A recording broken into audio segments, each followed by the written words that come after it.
Are you considering switching over to AccuLynx? Here's what you should know about moving over your data to the platform. So I've helped 30 roofing and construction businesses move over to AccuLynx and bring all of their data with them. You heard that right, nearly 30 roofing and construction businesses that needed their data transferred into AccuLynx. These companies were switching over from CRMs like RoofLink, MarketSharp, JobNimbus, Leap, Job Progress, Roofr, Pipedrive, and Zoho. So in this video, I'm going to share with you the most common questions I get about data migrations. What can be moved, what can't, what's easy versus complex to move over. So full disclosure, I do not work for AccuLynx, nor am I encouraging you to switch to the platform. My goal is to help you make the CRM switch successfully and avoid costly mistakes. So with all of that said, let's jump into the most common AccuLynx migration questions. Question number 1, does it matter what CRM I'm coming from? Yes, it actually does matter.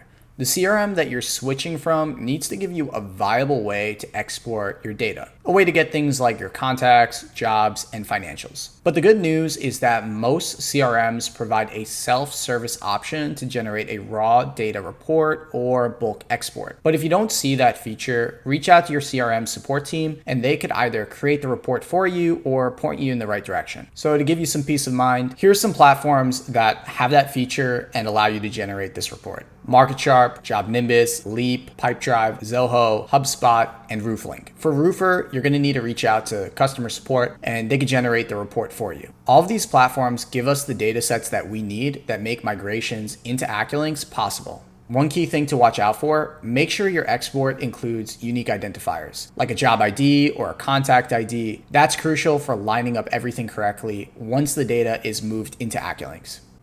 Question number 2, can everything be migrated into AccuLynx? I hear this question all the time, and here's my question back. What does everything mean to you? Start by asking yourself what specific data types are most important to move over into AccuLynx. Is it your photos, your documents, your job communications, your financials, your active jobs, your closed jobs? All of that can be moved over into AccuLynx, but the first step is making a list so that your migration goals are crystal clear. Here's what we've migrated for clients: contacts, jobs, both active and historical, job statuses, photos, documents, measurements, estimates, invoices, orders, contract amounts, payments, and job communications. All of those data types can be successfully transferred into AccuLynx.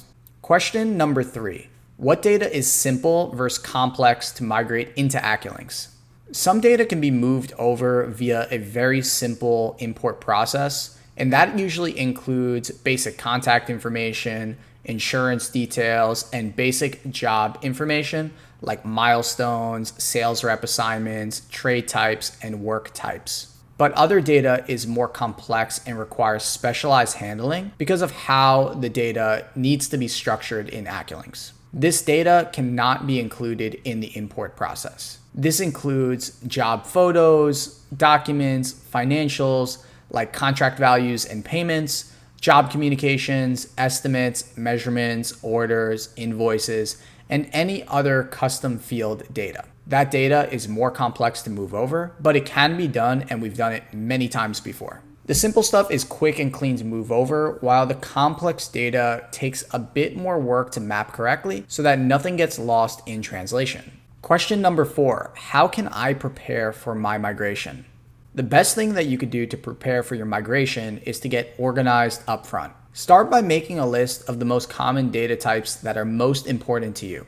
That could be your contacts, jobs, photos, financials, documents, communications, whatever's critical to your business. That list gives you a clear set of goals to measure the migration against. Next, make sure that you can access clean exports from your current CRM. Double check that the exports include the job identifiers or the contact IDs, because that's what ties your records together once they're imported into AccuLynx. And finally, take the opportunity to clean the house. If you've got duplicate records, outdated contacts, or old jobs that you don't really need, filter those out ahead of time. The cleaner that your data is going in, the smoother the migration process is going to be. If you're switching to AccuLynx, I hope this video gave you some clarity and addressed some of the questions that you had. A successful migration really comes down to planning ahead, setting clear goals, and making sure that your data is organized before it moves. If you're looking to migrate your data into AccuLynx, this is exactly what we do at Josh No Code. I'll drop a link in the description below that you could use to book a data migration consult with me one-on-one. We could talk through your goals. You could walk me through your setup. I can answer any questions that you have, and I could help you make the transition into AccuLynx successfully. If you have any questions, drop them in the comments section below. And if this video helped you out, give it a like so that we could get this video out to more people just like you. And if you're interested in seeing more videos from Josh No Code, hit that subscribe button and turn your notifications on. I've always got new videos coming. Thanks again for tuning in, and I will see you in the next one.